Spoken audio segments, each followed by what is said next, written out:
So I want to ask kind of about the journey a little bit. You guys said that you started it in 2016. That's when you incorporated.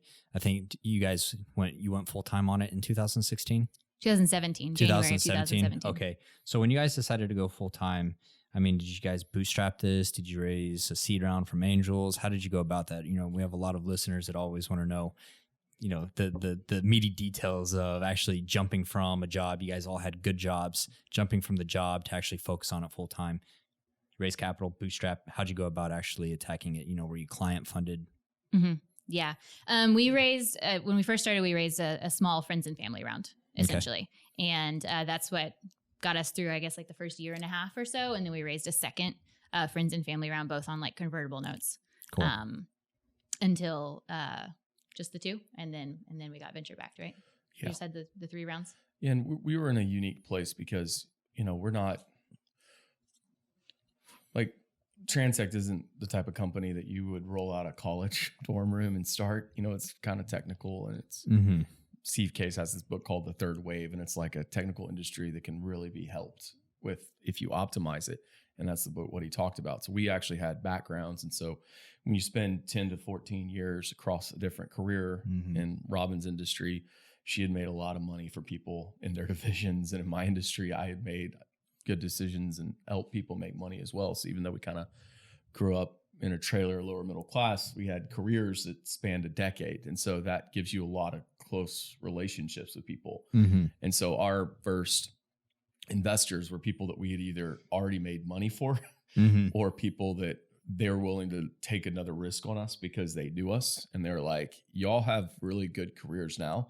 If y'all are leaving that to do this, like there's got to be something there. And they did their due diligence. And I'll never forget one of my close friends from college. I sat down with him, and he was a former Goldman Sachs, Austin Ventures, prolific angel, smartest guy I knew. And when we sat down with him, we did that because we were like, surely he's going to be like, no, this is a terrible idea. Don't do it. And so we go to him, and he's like, this is great. I'm in.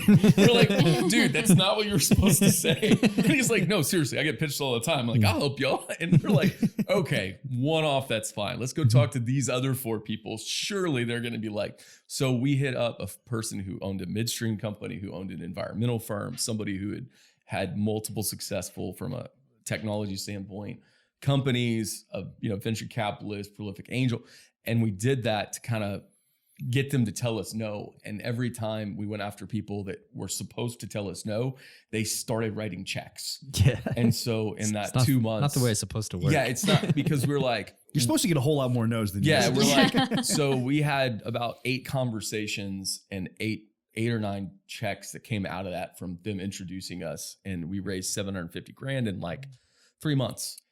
And that was wild. But I think that, so when I look at, when we talk about the startup journey, I think that when you've got a decade or more, which I think this is for people in their 30s or 40s, it's like, and actually sometimes if you've got industry experience like Robin, it can be a little easier to actually create a startup out of that industry experience because you have existing relationships, and you don't have to be 22 or 25 to do it, right? Like you could do something when you're older. You connect with me on LinkedIn.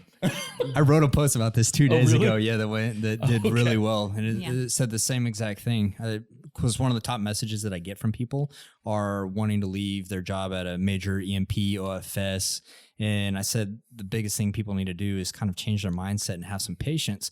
If you look at companies just like Transect, I said the majority of successful companies come from people that are, 35, 40 years old that have had 10, 15 years in the industry to build skills, to build relationships.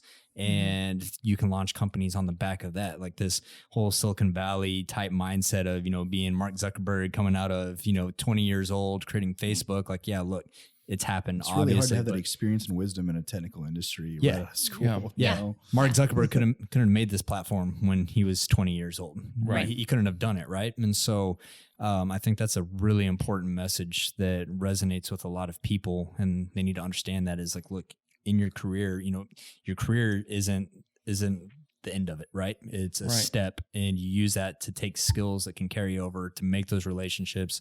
Like you brought up a good point. I think it's relationships over everything, to where you guys go to raise capital and boom, $750,000 in a few months. that wouldn't have happened if you didn't already have pre-existing relationships. You should be able to pick up the phone and you have people that know you and are willing to cut a check. So really good story there. And risk.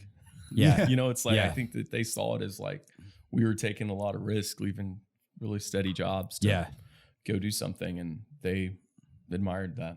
So. Yeah, absolutely.